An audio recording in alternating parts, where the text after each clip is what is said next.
하노이 정상회담이 성과 없이 이른바 노딜로 끝난 이후 후폭풍이 거셉니다. 미국이 일괄 타결, 이른바 빅딜과 대북 제재 유지를 잇따라 밝히자 북한은 특유의 벼랑 끝 전술로 맞대응하고 있습니다. 양보 없는 강대 대치, 북미 관계와 관련해서 두 분의 전문가와 함께 짚어보도록 하겠습니다. 홍현익 세종연구소 외교전략연구실장, 그리고 문성묵 한국국가전략연구원 통일전략센터장이 함께 나왔습니다. 안녕하십니까? 네, 안녕하십니까? 네. 자, 어제 최선희 북한 외무성 부상이 평양 주재 외교관들 또 그리고 외신 기자들을 불러서 긴급 회견을 했습니다. 자, 아시는 바와 마찬가지로 이 자리에서 비핵화 협상 중단을 고려 중이다라고 밝혔는데, 자, 어제 발표 내용과 관련해서 북한의 입장은 과거로 다시 돌아간 것 아닌가, 벼랑 끝 전술로 돌아갔다 이렇게 볼 수도 있을까요? 충분히 예상됐던 부분이라고 보고요. 지금은 직접 대화가 안 되기 때문에 저렇게 장외에서 상대방에게 메시지를 전달하는 그런 수순이다. 그런데 이번엔 좀 우리가 소위 벼랑 끝 전술이라고 하는 좀 강력한 발언이 이제 나와서 우리가 조금 놀랐는데, 네. 저는 한 2단계는 더 나갈 수도 있다. 김정은 위원장의 입장 표명이 있을 수 있고요. 거기에 그 입장 표명은 아마도 지금까지 15개월 동안 해왔던 핵과 미사일을 선의로 일방적으로 중단하는 조치를 취해 왔는데, 그것을 더 이상 지켜야 될 의무를 느끼지 않는다. 이 정도로 하고요. 그다음에 거기서도 북미 간의 협상이 안 되면 진짜로 뭐 인공위성 발사를 가장한 장거리 미사일 실험 같은 걸로 해서 만약에 발사를 하면 안보리 제재 또 나오겠지만, 저는 그래도 협상으로 돌아간다. 이렇게 보기 때문에요. 지금 정도의 최선희의 발표 정도는 충분히 예상된 것이고, 저는 일종의 지금 협상이 계속되고 있는 것이다. 단지 만나서 하지 않고 서로의 입장을 전달하는 그런 방식으로 그 국제적으로 자기의 응원군을 모으고 있는 과정이 아닌가 이렇게 생각이 됩니다. 예, 그러니까 협상의 한 과정이라고 저는 그렇게 보시는데요. 네. 그러니까 상황에 따라서는 미사일 발사 같은 도발도 불사할 것이다라고 보고 있는데, 북한의 입장에서는 미국이 빅딜을 계속 고집하고 또 제재도 계속 고집하고 있는 상황이기 때문에 이런 식의 대응이 가능할 것이다 이렇게 보시는지요? 예, 지금 말씀하신 대로 아직 어제 이제 발표한 내용을 보면 최선희 부상이 나왔고요. 네. 외신 기자들을 대상으로 얘기를 했거든요. 그리고 내용을 보면 사실 이번 하노이 회담 합의 불발, 다시 말하면 결렬의 책임은 미국에게 있다. 북한은 최선을 다했지만 미국이 무리한 요구를 했다라면서 책임을 전가하고 있고요. 그리고 협상 뭐 중단할 수도 있다. 그리고 핵실험을 재개할 수도 있다. 그것은 전적으로 김정은 위원장의 결정에 달려 있다라고 하는 것은 결국 북한으로서는 회담 결렬의 책임을 미국으로 전가하고 자기들의 정당성을 이제 과시한 후에 미국의 양보를 촉구하는 거거든요. 말하자면 협상 중단할 수 있다. 미국은 대화의 문이 열려 있다고 그러는데 우리는 중단할 수 있다고 얘기했고, 미국은 북한이 계속 핵미사일 발사 실험 중단의 약속을 지킬 것으로 믿는다라고 트럼프 대통령도 그걸 업적으로 과시하고 그걸 강조하고 있는데, 그게 없어질 수 있다라고 얘기를 하면서 다시 말하면 황금 같은 기회를 미국이 놓쳤다. 그렇죠. 이런 얘기를 하고 있습니다. 그러니까 그런 기회를 다시 잡으려면 우리가 제시한 안을 받아들여라. 다시 말하면 빅딜과 같은 그런 무리한 요구는 그건 강도 같은 요구다. 라고 얘기를 하는 거거든요. 그러면 이제 이런 입장을 내놨으니까 서로 입장이 나왔고, 홍 박사님 말씀대로 국제사회에서 어떤 입장이 더 합리적이고 옳은가라는 것을 이제 보여주기 위한 그런 자리라고 보는데, 결국은 또 한 가지 우리가 주목해야 할 것은 트럼프 대통령을 직접 비난하지 않았는데 역시 트럼프 대통령의 결단을 촉구하는 것이고, 만약에 북한의 요구가 받아들여지지 않는다면 추가 도발, 다시 말하면 인공위성을 가장한 미사일 발사라든지 추가 도발의 명분을 확보하고자 하는 그런 의도, 그러니까 장외 협상의 연장이라고 볼 수도 있는 거지요. 그렇군요. 뭐 앞서서 이제 미국에 대한 압박이 이제 협상의 과정이라고 평가를 하셨는데, 어쨌든 어제 최선희 부상의 발표 내용을 보면은 판을 깨겠다 하는 의도는 없어 보인다. 이런 전문가들의 시각이 많더라고요. 그럼요. 예. 미국의 많은 전문가들도 그렇게 보고 있고요. 이게 뭐 아주 그 충격적으로, 왜냐하면 과거에 못 본 북한의 모습이 아니라 예. 협상을 할 때 북한이 통상하는 수순대로 가고 있다. 아주 저 극적으로 말씀드리면 지금 정상회담을 했는데 아무 성과 없이 빈손으로 이렇게 두 지도자가 돌아갔기 때문에 서로 자기의 체면을 살릴 필요가 있고 책임은 저쪽에 있다라는 걸 보여줄 필요가 있는데 예. 그러다가 다시 이제 회담에 나오려면 뭔가 양보하는 쪽으로 뭐 한쪽이 먼저 양보하면 나오겠죠, 당연히. 예, 예. 그런데 둘 다 체면을 손상하잖아요. 정상들이 만나서도 안 되는데 갑자기 아이 그래 생각해 보니까 우리가 좀 지나쳤다 다시 합시다라고 못 하잖아요. 그러니까 예. 최고도로 자기의 의견을 정당화하고 강조하면서 판이 깨져도 상관없다는 식의 발언을 최고 지도자가 아닌 참모들이 하고 있는 거죠. 근데 지금 아직 트럼프와 김정은의 관계 매우 좋고 예. 신비할 정도로 신뢰 관계가 유지되고 있다 이렇게 하는데 그 얘기는 이제 결국은 미국이 협상이 결렬된 이후에 그 태도에 있어서 존 볼튼 보좌관의 입을 통해서 단지 영변뿐 아니라 영변 외에 거기다가 ICBM 거기다 화생방 무기 모든 걸 다 포기해라는 이제 작년 5월 달에 판이 깨지기 직전처럼 그런 태도를 하고 있기 때문에 이거는 제동을 걸어야 된다. 그래서 예. 한마디로 말씀드리면 단계적인 해법을 한다면 지금이라도 가서 사인할 수 있다. 예. 그러나 단계적 해법으로 지난번에 2월 말에 하기로 해놓고 와서 갑자기 빅딜 모양의 다른 것들을 자꾸 내놔서 우리가 서명을 안 했는데 그러고 나서 그거를 정당화하니까 결국은 빅딜 내지는 북한의 비핵화를 상당 수준 하고 이 부분 완화만을 바꾸자는 얘기인데 그렇다면 더 이상 얘기할 필요가 없다. 왜냐하면 미국이 서명하기로 약속한 낮은 수준의 합의문 거기에 완전히 어긋나는 거 아니냐.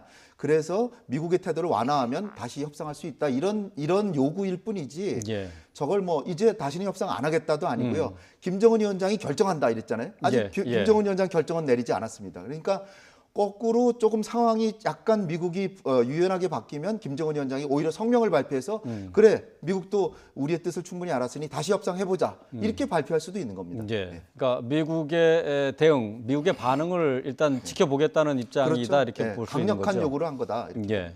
자, 문재인 대통령은 줄곧 북미 대화의 중재자 역할을 강조해 왔는데요. 어제 최선희 부상이 한 얘기 가운데 한국은 중재자가 아니라 플레이어다 이렇게 얘기를 했거든요. 그 우리의 중재자 역할에 대해서 부정한 것입니까? 예, 지금 이제 북한의 태도를 우리가 유심히 보면 지금 미국을 향한 불만을 얘기를 했지만 지금 말씀하신 한국의 중재자론, 다시 말하면 문 대통령이 3.1절 기념사를 통해서 중재, 촉진 역할을 적극적으로 해야 한다. 또 그런 말씀을 했는데 지금 거기에 대한 북한의 입장을 비교적 명확하게 얘기한 거거든요. 예. 그 표현을 보면 한국은 미국의 동맹이기 때문에 중재자가 아니고 플레이어다. 다시 말하면 이 판에 함께 협상에 동참하고 있는 플레이어다. 얘기는 뭐냐면 사실 북한은 미국에 대한 불만을 얘기하면서도 동시에 한국에 대한 불만을 싸잡아서 얘기를 하고 있다. 그 얘기는 뭐냐면 어제 원래 판문점이 아닙니다. 개성의 연락사무소에 연락사무소장 간의 접촉이 예정돼 있었지만 북한이 나오질 않았습니다. 그러니까 예. 남북 간에 합의한 4.27, 9.19 성명에서 합의한 내용들에서 진전이 필요한 부분들이 있는데 지금 북한이 그걸 안 하고 있거든요. 그런 걸로 봤을 때는 지금 북한으로서는 한국의 문재인 대통령이 트럼프 대통령을 잘 설득하고 미국과 공조를 통해서 북한이 원하는 판, 북한이 원하는 협상의 결과가 나오기를 기대했는데 보니까 뭐 그게 아니네. 예. 문재인 대통령 뭐 별 그런 이 결과가 안 나왔네라고 하는 그 불만이 간접적으로 지금 표출되고 있는 것이 아니냐. 그렇다면 우리 정부로서도 결국은 남북 관계 그것을 통해서 북핵 문제의 어떤 이 병행, 서로 순기능, 선순환의 이런 이 구조나 전략에 차질이 발생할 수도 있다라고 하는 예. 그런 우려가 생길 수 있는 거지요. 오히려 그 우리의 입장, 우리의 역할을 더 적극적으로 해달라 하는 주문이다 이렇게 볼 수 있는 그렇게 건가요? 볼 수도 있는 거죠. 예. 예, 예를 들어서요. 북한의 입장에서 보면 한국이 중재자라고 하는 거는 딱 중앙의 입장에 있어야 되는데 그게 아니라 당신들은 미국과 동맹이니까 미국 편이다 이런 얘기를 한 거거든요. 예. 그 얘기는 뭐냐면 좀 더 구체적으로 한두 가지 예를 들면 금강산 관광 같은 건 유엔 안보리 제재에 어긋나지도 않는데 왜 미국의 눈치를 보냐. 그냥 하자. 예. 그건 왜 못하냐. 개성공단 기업가들이 이제 방문하려고 그러는데 왜 실무회담을 해서 그걸 조율을 하냐. 그냥 방문하면 되지. 안보리 제재하고 아무 상관이 없는데. 예. 이런 것들이 이제 북한의 입장에서는 우리랑 그렇게 지도자끼리 신뢰관계라고 하지만 실제로는 미국 편 아니냐. 투정을 얘기한 겁니다. 예를 들어 제가 느끼기에는. 예. 자, 이 비핵화 협상을 중단할 수도 있다라는 북한의 초강수에 미국은 비교적 차분하게 대응하고 있습니다. 자, 폼페이오 국무장관이 관련해서 발언을 했는데요. 잠시 들어보겠습니다. She left open the possibility that negotiations would continue for sure. It's the administration's desire that we continue to have conversations around that. He spoke directly to the president. That's Chairman Kim's word. We have every expectation that he will live up to that commitment. 네. 자, 폼페이오 장관의 얘기를 들어봤습니다만은 폼페이오 장관 외에 이제 볼턴 보좌관도 그렇고요. 북한의 최선희 부상의 발언에 대해서 평소와는 달리 좀 차분한 대응이다라고 생각이 돼요. 최선희의 메시지를 이해했다라고 봅니다. 최선희도 판을 깨고 싶진 않지만 미국이 지금 너무 나가는 것 같다. 결국은 우리가 그간의 작년 6월의 정상회담 이후에 우여곡절을 거쳐서 다시 마련한 합의안이라고 하는 거는 영변 시설에다 가벼운 알파 정도만 해가지고 제재 완화를 하기로 다 약속을 해놓고 이렇게 돌아가 놓고서는 뭐 화생방 무기까지 포기해라, ICBM은 물론이고 뭐 다른 영변 예외 시설도 다 신고해라, 폐기해라 이러니까 이거는 그렇게 그런 걸 계속 요구한다면 대화할 필요가 없다. 그런데 만약에 어저께 밤에 폼페이오 장관이나 볼튼 보좌관이 강력하게 대응했으면 결국은 김정은 위원장의 성명은 불을 보듯이 뻔하게 그렇다면 더 이상 모라토리엄 이제 안 하겠다. 핵과 미사일 실험 할 수도 있다. 하겠다는 게 아니라 할 수도 있다. 여지를 열어놓고 그다음에 이제 4월 달에 최고인민회의 개회할 때 그때쯤에 이제 진짜 미사일 쏘는 동향을 보일 수 있는데 그거는 트럼프 대통령이 원하지 않는 바거든요. 트럼프 대통령은 이번에는 국내 사정 때문에 어저께 최선희도 분명히 얘기했지만 미국은 그들 스스로의 정치적을 이해하느냐 추구하느냐가 바빴지 결과를 내기 위해서 진정한 의도를 보여주지 못했다. 요 말이 그 말이거든요. 그러면 트럼프 대통령으로서는 이번에 낮은 수준으로 서명하면 자칫 자기가 화를 입을까봐 정치적 화를 입을까봐 안 했지만 그렇다고 안 한다는 게 아니라 추후에 한다는 얘기였는데 계속 요구를 더 강하게 하니까 그러지 말고 본래 합의에는 미국 국내 사정 때문에 안 한 거니까 서명 안 한 거니까 본래 요구의 수준에 조금만 더 추가해서 합시다. 이런 메시지를 강하게 보낸 것이고 트럼프 대통령도 저 메시지를 보고 지금 반응을 안 하고 있잖아요. 그건 볼튼이나 폼페이오를 시켜서 일단 판을 깨지 않는 수준의 얘기를 하고 그렇지만 볼튼을 저렇게 강경하게 얘기하도록 놔뒀던 거는 미국의 국내 여론이 북한에 대해서 불신론이 굉장히 강하기 때문에 볼튼이 얘기하고 세게 얘기하면 자기 지지도가 오히려 올라갑니다. 그래서 놔뒀던 건데 이제는 수습을 해야 되는 상황에 왔다라고 판단을 하고 낮은 수준으로 대응하는 모습이라고 보여집니다. 이와는 별개로 인권 문제도 부각이 되는데요. 지난 14일, 그러니까 현지 시간으로 지난 14일입니다. 유엔의 인권이사회에서 북한 인권 결의안 초안이 제출이 되는데요. 그렇다면 미국이 대북 제재와 함께 인권 문제로 북한을 압박하겠다 하는 그런 시그널로 봐야 됩니까? 뭐 인권 문제는 미국이 그동안 늘 강조해 온 것이고 미국이 추구하는 기초 가치입니다. 기본적인 가치죠. 이제 그 말씀을 드리기 전에 트럼프 대통령이 지난번 하노이 회담에서 회담이 결렬된 직후에 했던 기자회견을 통해서 이번 회담이 결렬된 것은 결국 미국이 기대한 수준에 미치지 못했기 때문이다. 다시 말하면 비핵화의 수준은 매우 낮고 북한이 요구하는 제재 해제의 요구의 수준은 거의 대부분이기 때문에 이것이 결렬됐다 하는 것이고 사실 그 입장이 지금 바뀐 것은 아닙니다. 지금 폼페이오가 나와서 얘기한 것도 우리는 대화를 계속하기를 원한다라는 얘기고 역시 앞으로 대화가 열리더라도 미국의 입장이 바뀌어서 결국 트럼프 대통령이 나쁜 합의를 하는 것보다는 이번 합의는 없더라도 다음에 더 좋은 합의를 위해서 사인 없이 돌아섰다라는 얘기인데 다시 말하면 미국이 보는 것은 북한이 비핵화의 진정한 의지를 보이지 않고 있다. 다시 예. 말하면 부분적인 비핵화를 통해서 제재를 근본적으로 해제하기를 원하는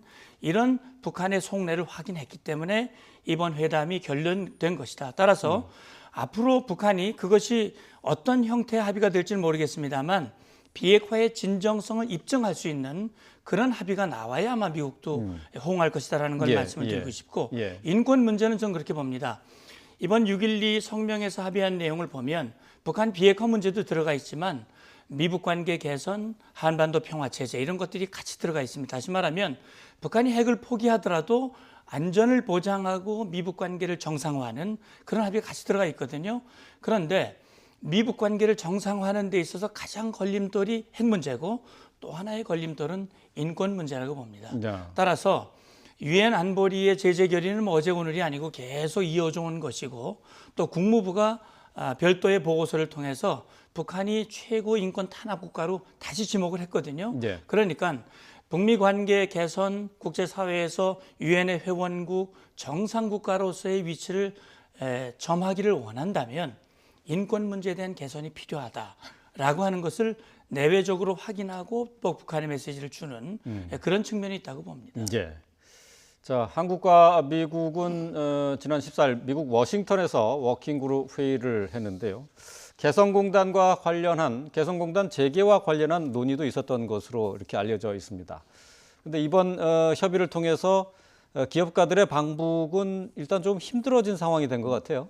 네, 사실 우리 정부가 결단을 내리면 기업가들 방문은 유엔 안보리 제재나 여기 어긋나지 않는데 제재와는 관련 네, 없습니까? 관련 없는데요. 그런데 한미 간에 조금 불협화음이 나오는 모습을 보여주는 것은 이 북핵 문제 해결이라고 하는 큰 대의를 위해서 좋지 않다. 이런 판단으로 이번에도 이제 기업가들이 양해를 구해서 조금 더 미루는 것 같습니다. 근데 금강산 관광 재개나 마찬가지로 개성공단은 이 금강산 관광하고 좀 달라서 합작 사업 이런 거에 못하고 그다음에 예.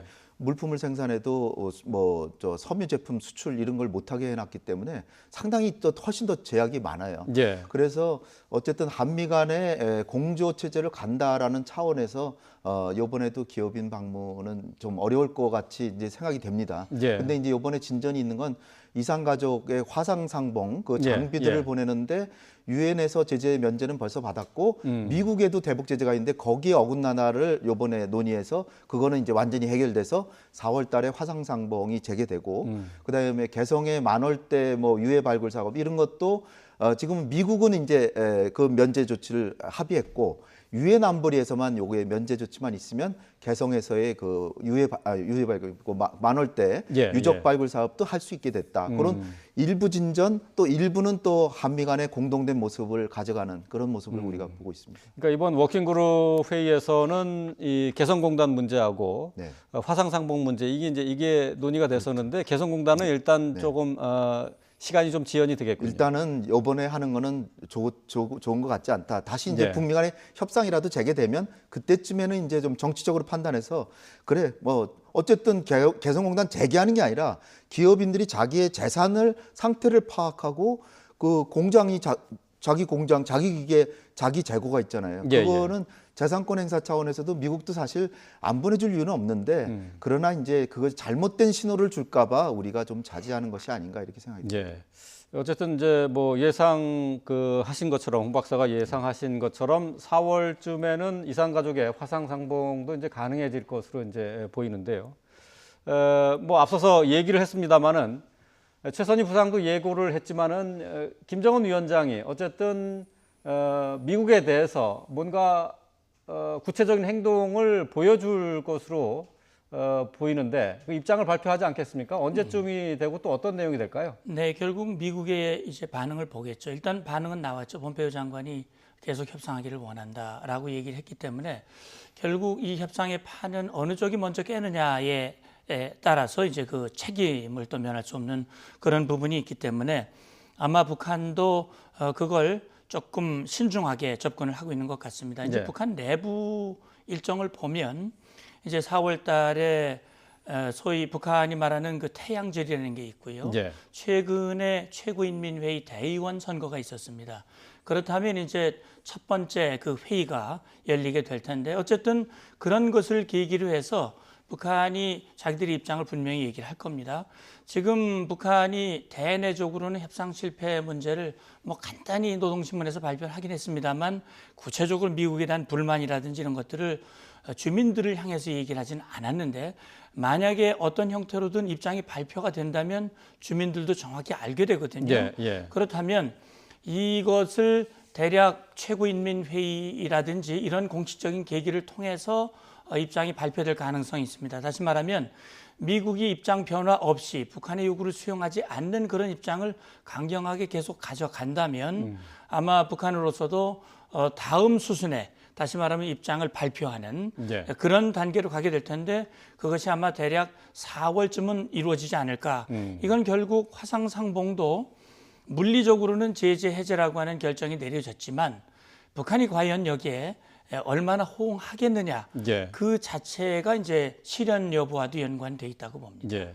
앞서서 저희가 뉴스를 통해서 전해드렸습니다마는 미국의 북한 전문 매체죠 38노스에서 영변과 풍계리에서 별다른 움직임이 나타나지 않고 있다라고 이렇게 얘기를 했거든요. 네. 이게 이제 김정은 위원장의 입장 발표와 좀 어떻게 연관지어서 생각할 수 있는 부분이 있지 않을까요? 그러니까 어저께 최선희의 발표라고 하는 거는 국제적으로 자기 우군을 만들고 예를 들어서 중국이나 러시아 같이 유엔 안보리 상임이사국들이 잘못하면 지금 판이 깨지면 국제 평화 자체가 깨지는데 지난번에 합의가 안 된 이유가 어떤 상황이든 간에 그 전에 이렇게 회담이 진행되고 대화를 계속해서 북핵 문제가 좀 안정이 되고 동북아의 평화가 이게 안정적으로 보장되는 상황이 훨씬 낫지 않느냐. 예. 따라서 유엔 안보리나 이런 데서 중국이나 러시아가 미국에게 미국도 너무 고집만 세우지 말고 단계적 비핵화가 노딜보다 훨씬 나은 것이다.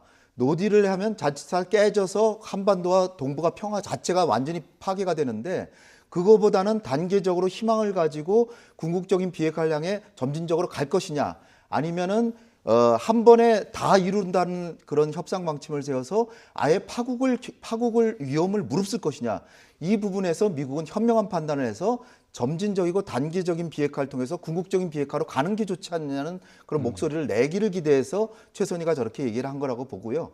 그다음에 미국에게는 생각할 시간과 체면을 살릴 기회. 북한이 판을 깨고 나갈 수도 있으니까 트럼프 대통령이 판을 깨는 것보다는 협상에서 북한을 관리하는 게 낫다는 식으로 협상을 재개할 수 있는 기회를 주기 위해서 어저께 저런 성명을 발표했다. 저는 예. 그렇게 보고 싶습니다. 예. 38노스의 이제 보도에 따르면은 영변하고 풍계리에서는 별다른 움직임이 없다고 했지만은 동창리에서는 또 움직임이 있거든요. 그렇다면은 미사일 발사, 시험 발사가 가능할 수도 있다라고 봐야 되겠죠. 간단하게 좀 대답을 좀 그러니까요. 부탁드리겠습니다. 말씀하신 대로 지금 북한으로서는 자기들의 추가 단계의 조치를 하기 위한 명분을 축적하는 거니까 예. 결국 이 동창리 발사장은 북한의 위성 발사장으로 얘기를 하거든요. 네. 그런 차원에서 충분히 가능성을 염두에 둔 우리의 대비가 필요하다고 생각합니다. 예, 알겠습니다. 자, 북미 관계 어떻게 진행이 될지 두 전문가와 함께 짚어봤습니다. 오늘 말씀 잘 들었습니다. 고맙습니다. 감사합니다. 감사합니다.